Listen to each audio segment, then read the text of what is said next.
Hello everyone, welcome to vision study hub. और आज हम लोग यहाँ पे डिस्कस करेंगे असेसमेंट 2 के बारे में, क्लास 12th के असेसमेंट 2 के बारे में, सब्जेक्ट मैथ्स। और इसे एग्ज़ाम में नहीं है, समझ लीजिए। बहुत ज़्यादा लॉन्ग में इसका डिस्कशन हम लोग नहीं करेंगे, थोड़ा सा ही ब्रीफ में इसका डिस्कशन करेंगे कि how to prepare about the assessment 2, assessment 2 की प्रिपरेशन कैसे की जाए और which topic will be question formed in the assessment 2। Assessment 2 में किस तरह के क्वेश्चन बनेंगे और कौन से टॉपिक से बनेंगे, विच टॉपिक से, कौन से टॉपिक से क्वेश्चन बनने वाले हैं, उसके बारे में हम लोग यहाँ पे डिस्कशन करेंगे। सिलेबस क्या है, सिलेबस क्या है असेसमेंट 2 का, इसके बारे में भी आपके मन में बहुत सारे क्वेश्चंस होंगे। तो जो सिलेबस है उसी के बारे में ब्रीफ डिस्कशन होने वाला है और उसमें कौन कौन से टाइप्स के क्वेश्चंस हैं और कहाँ कहाँ से क्वेश्चन बन सकते हैं, इसके बारे में हम लोग डिस्कशन करेंगे यहाँ पे।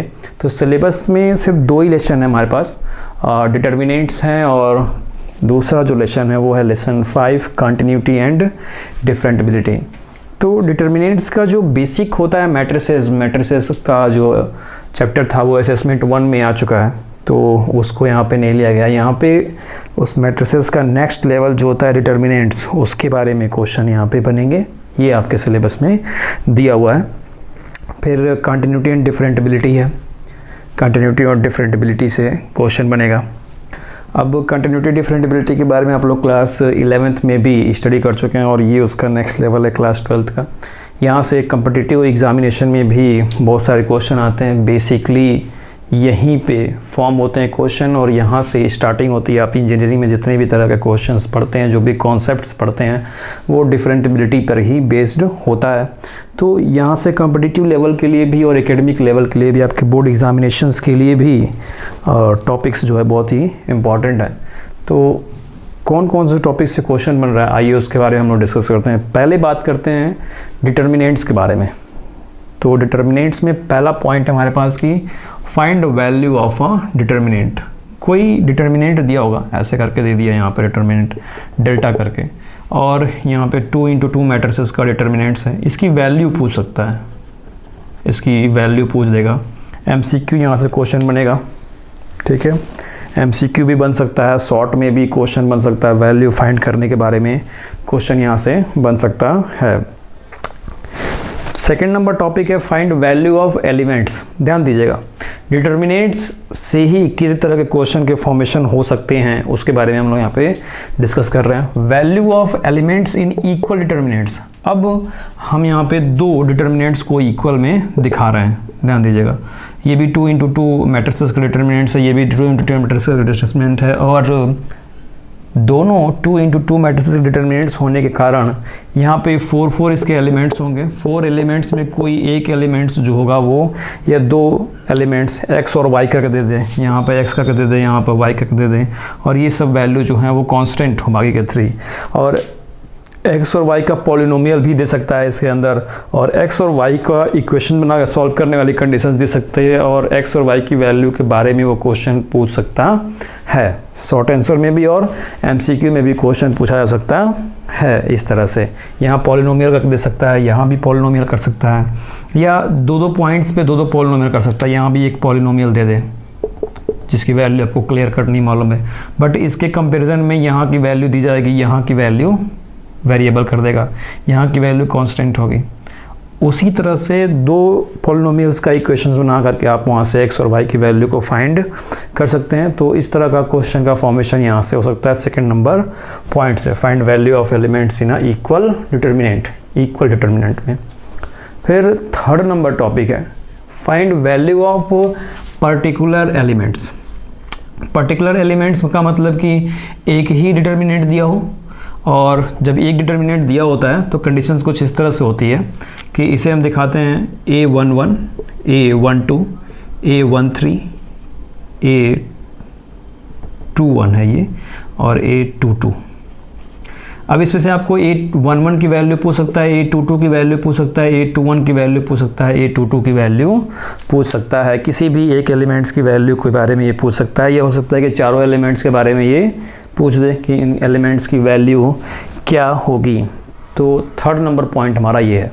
यहाँ से शॉर्ट में भी क्वेश्चन बन सकता है और आपका MCQ टाइप में भी क्वेश्चन बन सकता है। ये तीनों पॉइंट्स ऐसे हैं जहाँ से MCQ और शॉर्ट आंसर टाइप का क्वेश्चन फॉर्म हो सकता है। तो इन तीनों पॉइंट्स को बहुत बेहतर तरीके से दिमाग में अपने फीड कर लीजिए कि ये तीनों क्वेश्चन जो है वैल्यू फाइंड क्वेश्चन ही है, इसमें वैल्यू ही फाइंड करनी होगी आपको और उसी से क्वेश्चन का फॉर्मेशन होगा।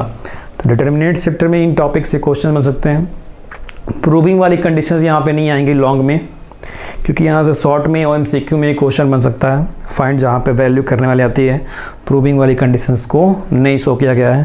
थोड़ा सा डिलीटेड टॉपिक्स भी हैं, तो डिलीटेड टॉपिक्स जो भी हैं आपके इन 2 चैप्टर्स में जो भी होंगी वो डिलीटेड टॉपिक से क्वेश्चन का फॉर्मेशन नहीं होने वाला। तो इस बात से तो बेफिक्र हो जाइए पूरी तरह से कि जो भी डिलीटेड टॉपिक्स हैं वहाँ से क्वेश्चन बन सकता है कि नहीं बन सकता। ये अगर आपके क्वेश्चन माइंड में आपके होगा तो उसको भूल ही जाइए, फ्री कर दीजिए अपने आप को उन टॉपिक से। हालांकि उन टॉपिक्स के बारे में स्टडी करना बहुत ही इंपॉर्टेंट है, क्योंकि अगर हम इसके बाद क्लास 12th के बाद जो भी इंट्रेंस एग्जामिनेशन की प्रिपरेशन करते हैं, IIT JEE की प्रिपरेशन करते हैं या मेडिकल की नीट की जिसकी भी प्रिपरेशन करते हैं, तो ऐसा नहीं है कि उन टॉपिक से क्वेश्चन नहीं बन सकता है। उनका सिलेबस सेम है, उनके सिलेबस में ये टॉपिक्स हो सकता है कि इन्वॉल्व हो और वहाँ पे इन्वॉल्वमेंट होने की वजह से क्वेश्चन का फॉर्मेशन हो, तो आपको उनकी भी स्टडी यहाँ पे करनी ज़रूरी है।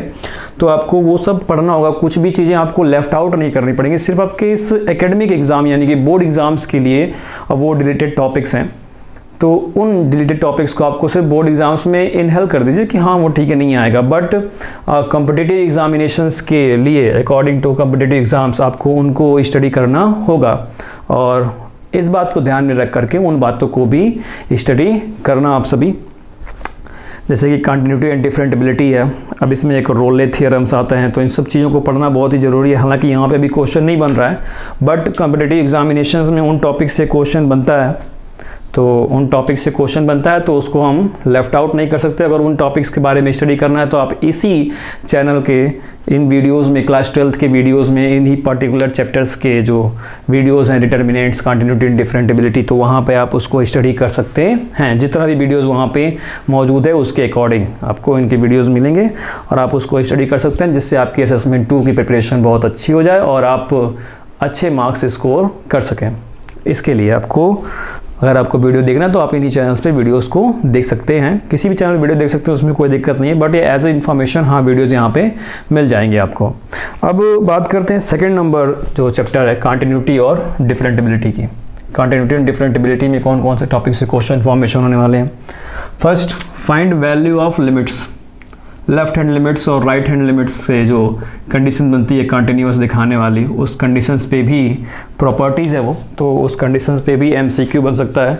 लिमिट्स की वैल्यू फाइंड करने पर भी MCQ और शॉर्ट क्वेश्चन बन सकता है। इस बात को बहुत ध्यान दीजिएगा कि कंटिन्यूअस कब होता है कोई फंक्शन और डिसकंटिन्यूअस कब होता है कोई फंक्शन किसी पर्टिकुलर पॉइंट पर। ये प्रॉपर्टी बहुत ही इंपॉर्टेंट है, इस टॉपिक से क्वेश्चन का फॉर्मेशन हो सकता है। हालांकि लिमिट्स वाली वैल्यू फाइंड करने के लिए MCQ यहाँ से बनता है, अक्सर बन जाता है। एंड सेकेंड नंबर टॉपिक अगर बात करें, find value of k।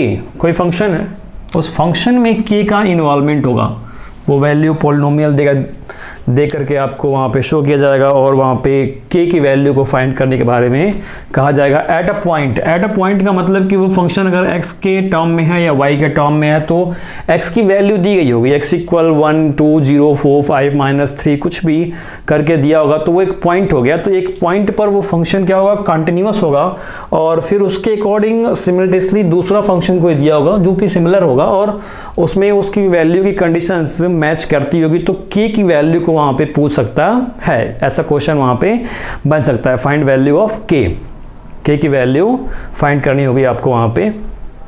Third number जो टॉपिक है वो है फाइंड डिफरेंशिएशन। डिफरेंशिएशन फाइंड करने के बारे में, क्योंकि डिफरेंटिबिलिटी टॉपिक है तो यहाँ से भी क्वेश्चन बनेगा। तो डिफरेंशिएशन फाइंड करने के बारे में पूछ सकता है of a particular function. Particular function का कोई भी फंक्शन दिया उसका dy/dx फाइंड करने के बारे में क्वेश्चन पूछ सकता है MCQ में और शॉर्ट में ये क्वेश्चन पूछा जा सकता है। फिर फोर्थ नंबर टॉपिक है प्रॉपर्टीज़ ऑफ कंटिन्यूटी। कंटिन्यूटी की जो बेसिक प्रॉपर्टीज़ हैं उनसे रिलेट करता हुआ MCQ और शॉर्ट क्वेश्चन पूछा जा सकता है। Fill in the blanks, match the following, इन सब तरह के क्वेश्चंस वहाँ से बन सकते हैं 1 मार्क्स के लिटिल एग्जाम्स में।